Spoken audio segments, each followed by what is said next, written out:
पिता, पुत्र और पवित्र आत्मा के नाम पर आमीन। आप सबों को जय यीशु। मैं आज धन्यवाद देता हूँ पिता परमेश्वर को कि पिता परमेश्वर ने आज हमें यहाँ एकत्रित किया है। धन्यवाद देता हूँ कि इस प्रचार के माध्यम से प्रभु यीशु अपने कार्य कर रहे हैं। और आज का मेरा विषय है दुख एवं तकलीफ से परेशान निराश ना हों बल्कि प्रार्थना करें। क्रिस्त में मेरे प्यारे भाइयों बहनों और बच्चों, मैंने अक्सर देखा है कि हम क्या करते हैं कि कोई दुख और तकलीफ़ आ जाती है तो हम परेशान हो जाते हैं, निराश हो जाते हैं, दूसरों से बात करनी छोड़ देते हैं, चर्च जाना बंद कर देते हैं, फादर सिस्टरों से बात करनी छोड़ देते हैं। यह हमारी एक परेशानी बन जाती है और इस परेशानी के कारण हम क्या करते हैं कि प्रभु से दूर चले जाते हैं। और जब हम प्रभु से दूर चले जाते हैं, जितने भी हमारे कार्य होते हैं वे असफल होते जाते हैं। क्यों असफल हो जाते हैं? क्योंकि हम प्रभु की कृपा से बहुत दूर चले जाते हैं। जो प्रभु की कृपा हमारे ऊपर रहती है उससे हम वंचित हो जाते हैं। फिलिपियों के नाम संत पौलुस के पत्र में हम पढ़ेंगे अध्याय 4 पद संख्या 6 में, किसी बात की चिंता ना करें, हर जरूरत में प्रार्थना करें और विनय तथा धन्यवाद के साथ ईश्वर के सामने अपने निवेदन प्रस्तुत करें।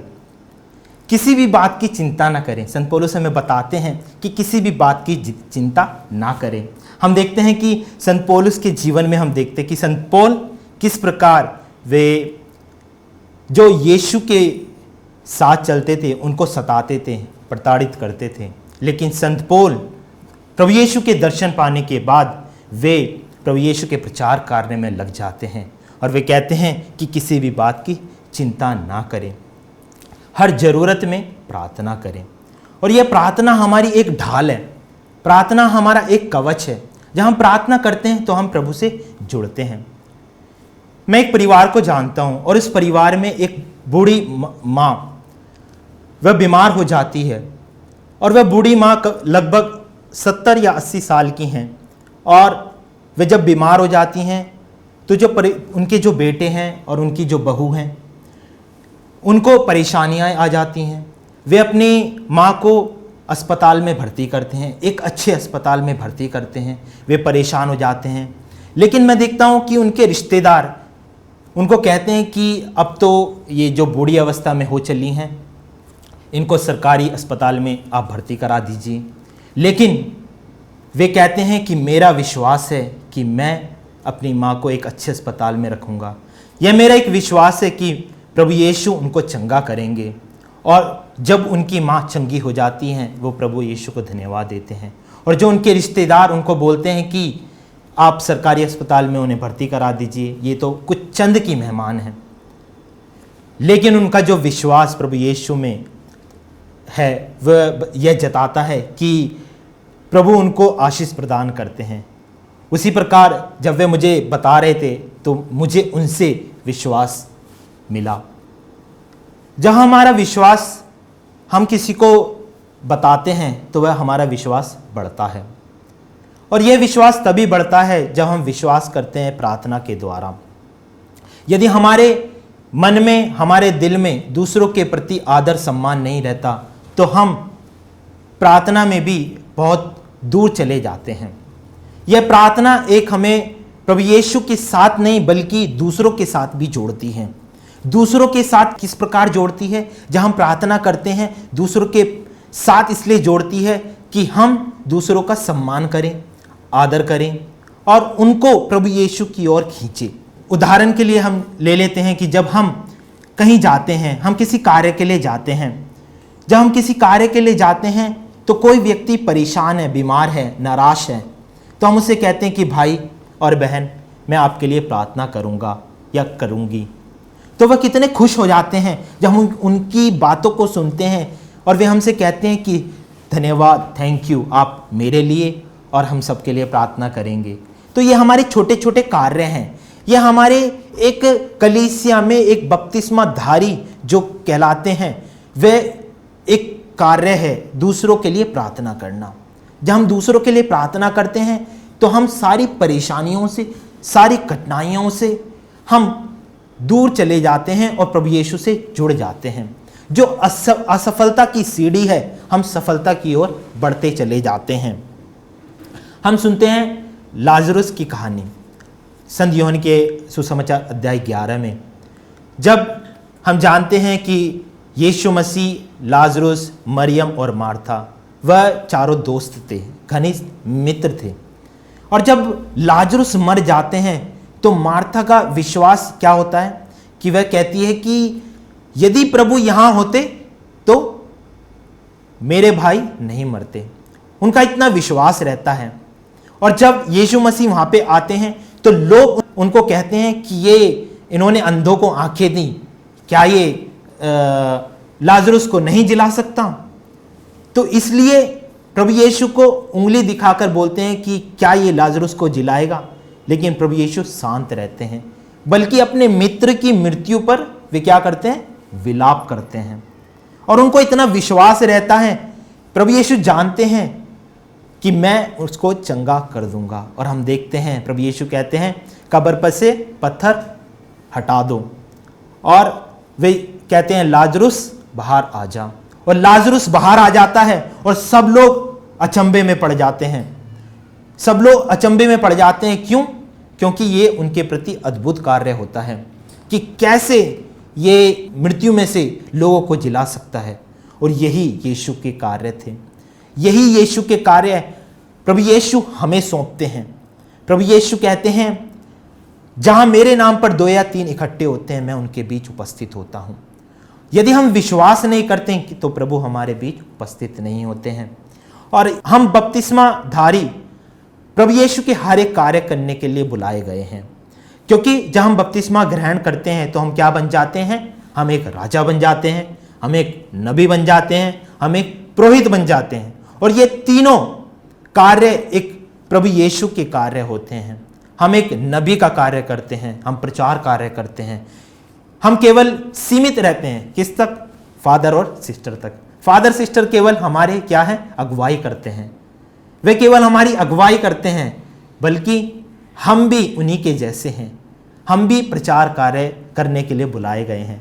लेकिन हम क्या करते हैं? हरिद्वार को मिस्सा में जाते हैं, हरिद्वार को सुनते हैं, मिस्सा सुनते हैं। लोग कहते हैं कि मैं मिस्सा सुनने जा रहा हूं। हम मिस्सा में भाग लेने जाते हैं। हम मिस्सा को एक साथ एक पुरोहित के साथ चढ़ाते हैं। पुरोहित केवल मिस्सा को नहीं चढ़ाता है, बल्कि पूरी कलीसिया उस मिस्सा को चढ़ाती है। इसी प्रकार हम एक नबी, एक पुरोहित और एक राजा हैं। हर एक बपतिस्माधारी ये 3 कार्य उनको सौंपे गए हैं। और इसी प्रकार यदि हम दूसरों के लिए प्रार्थना नहीं करते हैं तो हम असफलता की कुंजी को प्रदान करते हैं। मैंने अधिकतर सुना है जो बच्चे पढ़ाई करते हैं वे बहुत कम मेहनत करते हैं, और वे लेकिन प्रार्थना करते हैं और हर इतवार की मिस्सा में जाते हैं और प्रार्थना करते हैं कि उसके बाद वे असफल हो जाते हैं। वे कहते हैं कि मैं प्रार्थना में भी गया, मिस्सा में भी गया, प्रार्थना की, लेकिन फिर भी मैं फेल हो गया। लेकिन प्रार्थना करने का मतलब क्या है? प्रार्थना करने का मतलब ये नहीं कि मैं केवल प्रार्थना कर रहा हूँ, लेकिन हमारे कार्य को भी करना है। यदि हम पढ़ाई नहीं करेंगे तो पास कैसे होंगे? जब हम पढ़ाई करेंगे तो प्रभु की आशीष हमें अपने आप मिल जाती है। जब हमें प्रभु की आशीष मिलती है तो वह पढ़ाई हमारी सफल हो जाती है और इसलिए हम पास हो जाते हैं। तो इसलिए हमें प्रभु यीशु से जुड़ना है। प्रभु यीशु से जुड़ना है प्रार्थना के द्वारा, नहीं तो हम उसी प्रकार दुखित मन और परेशानी के साथ हम प्रभु यीशु को कोसते रहते हैं। हम देखते हैं अय्यूब का ग्रंथ, अय्यूब की कहानी हम सब जानते हैं कि अय्यूब ने कोई पाप नहीं किया था। और हम जानते हैं कि अय्यूब के पास इतनी धन दौलत थी और उसकी सभी धन दौलत को क्या कर दिया जाता है? शैतान ले लेते हैं। और जब शैतान ले लेते हैं वो कंगाल हो जाता है, और वह कंगाल हो जाता है तो उसके ऊपर फोड़े आ जाते हैं। और जब वे फोड़े आ जाते हैं तो उसके दोस्त उससे मिलने के लिए आते हैं। उनकी पत्नी उनका त्याग कर देती है, और उनके जब दोस्त आते हैं वे कहते हैं कि आप पापी हो, क्योंकि उस समय का मानना था जिसको कोई फोड़े आ जाएं या जिसकी धन संपत्ति ले जाए, जो बीमार हो जाए, तो इसका मतलब वह पापी है, ईश्वर के द्वारा उसे दंड मिला है। इसी प्रकार उसके दोस्त आ जाते हैं और दोस्त कहते हैं, मित्र कहते हैं कि तू पापी है, तुमने पाप किया है, ईश्वर से क्षमा मांग। और वह क्या करता है? वह कहता है कि मैंने कोई पाप नहीं किया, बल्कि वह ईश्वर पर श्रद्धा रखता है। वह ईश्वर पर श्रद्धा रखता है और वह कहता है कि प्रभु ने दिया था और प्रभु ने ले लिया। प्रभु ने दिया था और प्रभु ने ले लिया। उसका विश्वास ईश्वर के प्रति दृढ़ रहता है। वह अपने विश्वास में डगमगाता नहीं है, बल्कि अपने विश्वास को मजबूत बनाए रखता है। हम देखते हैं स्तोत्र ग्रंथ अध्याय 34 पद संख्या 6 में वचन कहता है, प्रभु की ओर दृष्टि लगाओ और प्रकाशमान हो जाओ। वह अपनी दृष्टि ईश्वर की ओर लगाता है और अंत में उसे क्या फल मिलता है? अंत में उसे प्रकाशमान जैसा फल मिल जाता है। अंत में ईश्वर उसे अपने गले लगा लेते हैं और सारी संपत्ति, धन संपत्ति उसे वापस दे देते हैं। उसी प्रकार कभी कभी मेरे प्यारे दोस्तों, मेरे प्यारे मित्रों, परेशानी हर किसी को आती है। हर कोई दुखी है, हर कोई परेशान है। लेकिन इस परेशानी में यदि हम प्रार्थना करना छोड़ दें तो हम ईश्वर से दूर हो जाते हैं। इस परेशानी में हम अपने परिवार में, हम अपने भाई लोगों के साथ बात करनी छोड़ दें तो हमारे जो मानसिक, आध्यात्मिक, उससे दूर हो जाते हैं। इसी प्रकार जब हम प्रभु यीशु के साथ जुड़ते हैं तो हम क्या करते हैं? हमारे संबंध अच्छे होते हैं। हम अपने मित्रों के साथ, अपने परिवार के साथ, चाहे कितनी भी परेशानी क्यों ना आए, चाहे कितनी भी कठिनाई क्यों ना आए, जब तक यीशु हमारे साथ हैं तो कोई हमारे विरुद्ध नहीं है। एक बहुत अच्छा गीत है कि यीशु मेरे नाल नाल रहंदा है, डरियो ना वह मुझसे कहता है। जब तक यीशु हमारे साथ है तो हमें कोई डर नहीं है। इसलिए हमें प्रार्थना में जुड़ना है। और जब हम प्रार्थना में जुड़ेंगे और कोई भी परेशानी, कोई भी कठिनाई हमारे ऊपर आती है, वह हमसे ले ली जाती है। कभी कभी मैं सोचता हूँ कि ये हमारे लिए एक परीक्षा की घड़ी है। ये एक परीक्षा की घड़ी है कि क्या हम अपने मित्रों से या अपने परिवार से या अपनी कलीसिया से दूर जाते हैं। शैतान हमारी परीक्षा लेता है, लेकिन यदि हम इस परीक्षा में पास हो जाते हैं तो हम उस यीशु के सामने, उस ईश्वर के सामने दत्तक पुत्र पुत्रियां बन जाते हैं। दत्तक पुत्र पुत्रियां प्रभु यीशु के शिष्य बन जाते हैं और प्रभु यीशु से हमारा संबंध एक अटूट, ना टूटने वाला बंधन हो जाता है। और यही बंधन प्रार्थना के द्वारा जुड़ता है, जहां हम प्रार्थना में ईश्वर के सम्मुख लगे रहते हैं। तो क्रिस्त में मेरे प्यारे भाइयों बहनों, हम हमेशा प्रार्थना करें, चाहे कोई भी विपत्ति, कोई भी परेशानी हमारे ऊपर आए, लेकिन हमारी प्रार्थना नहीं छूटनी चाहिए। हमारी प्रार्थना हमेशा प्रभु यीशु के सम्मुख हमें रखनी चाहिए। हर एक परेशानी में, हर एक दुख तकलीफ में हमें प्रार्थना करनी चाहिए और वही परेशानी, कठिनाइयाँ हमसे दूर हो जाएंगी। तो आइए आज हम विशेष रूप से इसके लिए प्रार्थना करें। हमें प्रार्थना की ज़रूरत है कि प्रभु मुझे बल दे, शक्ति दे, प्रभु मुझे आशीष दे। मैं प्रार्थना करना चाहता हूँ लेकिन मैं प्रार्थना नहीं कर पाता हूँ। प्रभु मैं आपसे जुड़ना चाहता हूँ लेकिन शैतान मुझे दूर हटा देता है। प्रभु मैं आपके पास आना चाहता हूँ लेकिन बुराइयाँ और बुरी आदतें प्रभु मेरे आपके पास आने के लिए अड़चन बन जाती है। प्रभु मुझे इस परेशानी से, इस कठिनाई से दूर कर दीजिए और मुझे प्रार्थना में बना दीजिए। आमीन।